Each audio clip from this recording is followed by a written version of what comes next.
C'est jeudi et donc notre rubrique hebdomadaire est consacrée à la santé. En plateau avec nous, Mouamadou Oumfa. Mouamadou, bonsoir. Bonsoir John.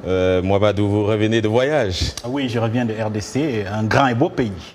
Alors, un pays que nous avons visité donc récemment en effet. Et l'actualité, c'était Ebola. Et quelles sont les dernières nouvelles?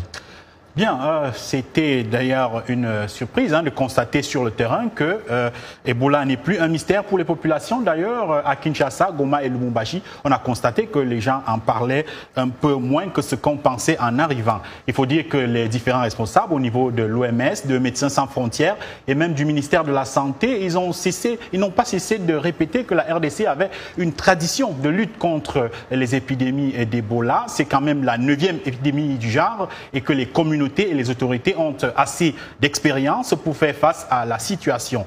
Alors, d'ici une dizaine de jours, d'après nos informations, les autorités devraient déclarer officiellement la fin de l'épidémie et elles préparent déjà différentes étapes. L'on annonce par exemple un plan de désengagement de 21 jours qui vise à réduire progressivement les activités et les effectifs dans les zones affectées. Un plan de stabilisation est aussi en préparation. Il s'agit de consolider les acquis de 3 mois à partir de la fin de l'épidémie d'Ebola. Il s'agit de tirer les leçons de la riposte et en dégager les perspectives pour l'avenir. Et il y a enfin un plan de résilience de 3 mois qui vise à renforcer la capacité du système de santé congolais et à surveiller, détecter et répondre plus efficacement aux épidémies sur le long terme.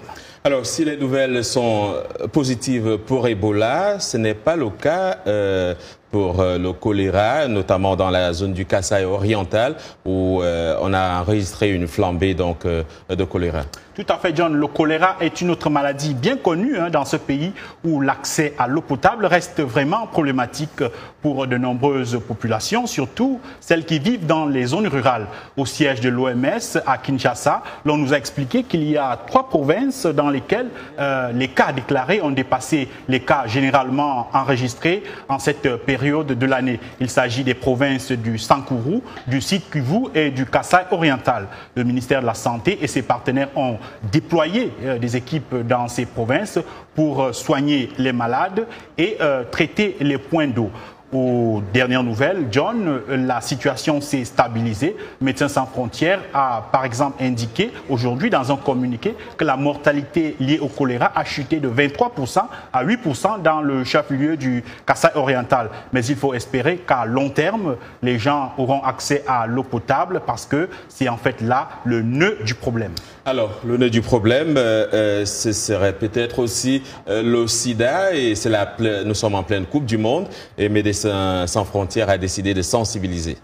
Oui, MSF a en fait produit une vidéo où l'on peut voir le footballeur congolais Chabani Nonda, bien connu des Congolais, inviter les populations à se faire dépister pour connaître leur statut sérologique et surtout à ne pas discriminer les personnes vivant avec le VIH. Pour les responsables de MSF, cette campagne peut donner un coup de fouet à la lutte contre la maladie dans un contexte où les gens ont encore peur de faire leur test et d'être reconnus comme séropositifs. C'est d'ailleurs de cela que nous parlons, John, ce samedi dans l'émission Votre santé, votre avenir, c'est sur VOA Afrique à partir de 8h30, temps universel.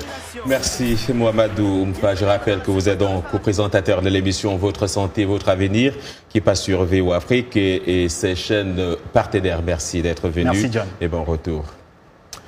Ce mois marque